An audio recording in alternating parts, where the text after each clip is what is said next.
Mon nom est Jason Picard, je suis le nouveau propriétaire de Bastien Industrie. On est une manufacture qui est implantée ici à Wendake depuis 1878. Nous fabriquons à la main plus de 45 000 paires de mocassins lacés et perlés à la main.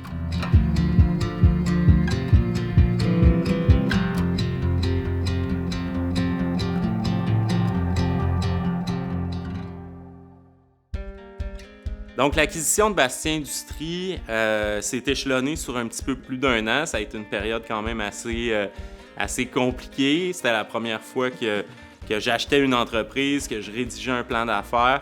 Donc, une chance, là, j'avais quand même des personnes autour de moi qui pouvaient m'aider, qui avaient certaines expertises, que ce soit auprès de la CDE PNQL. Ensuite, j'ai travaillé avec un organisme qui s'appelle la SOCA, la Société de crédit commercial autochtone, qui m'a aidé à obtenir le financement. J'ai également été chercher différentes subventions pour les jeunes entrepreneurs qui sont disponibles tant au niveau fédéral que provincial. Et ensuite, il y a eu tout l'aspect légal également pour l'acquisition de l'entreprise. Tu sais, d'abord, le reprenariat, je pense que c'est donner un boost à l'entrepreneuriat. Donc, on prend une entreprise qui est existante, qui a des processus, qui a des clients, qui a des fournisseurs. Donc, on ne commence pas en bas de l'échelle. Tu sais, je pense qu'on saute déjà quelques échelons, mais c'est également beaucoup de travail, puis il ne faut pas penser qu'on est seul.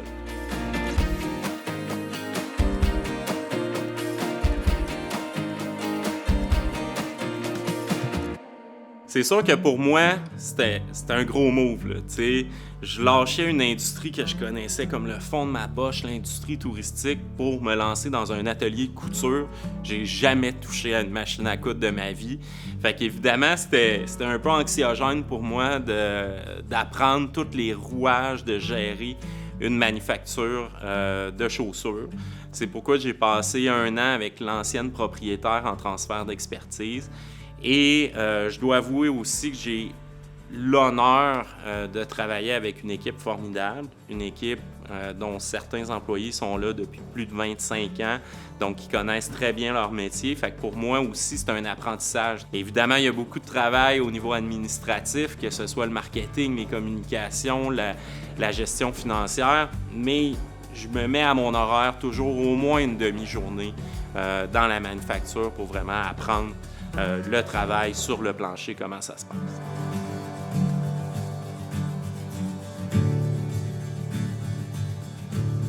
Si je peux donner un conseil à un ou une autochtone qui pense reprendre une entreprise, c'est de ne pas essayer de tout faire tout seul. Donc, il y a de l'aide autour de nous.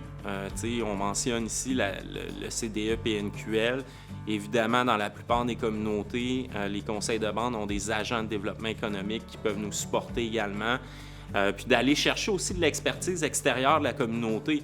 Dépendamment du métier ou en tout cas de l'entreprise qu'on va aller chercher, bien, il y a des experts en manufacture, il y a des experts en construction, il y a des experts en peu importe. Donc, d'aller chercher cette expertise extérieure, de ne pas essayer de tout faire tout seul. Tu sais, je pense que le message que je veux passer, c'est de travailler en équipe, de travailler en synergie, si on veut se rendre à bout de ce projet-là puis de reprendre l'entreprise.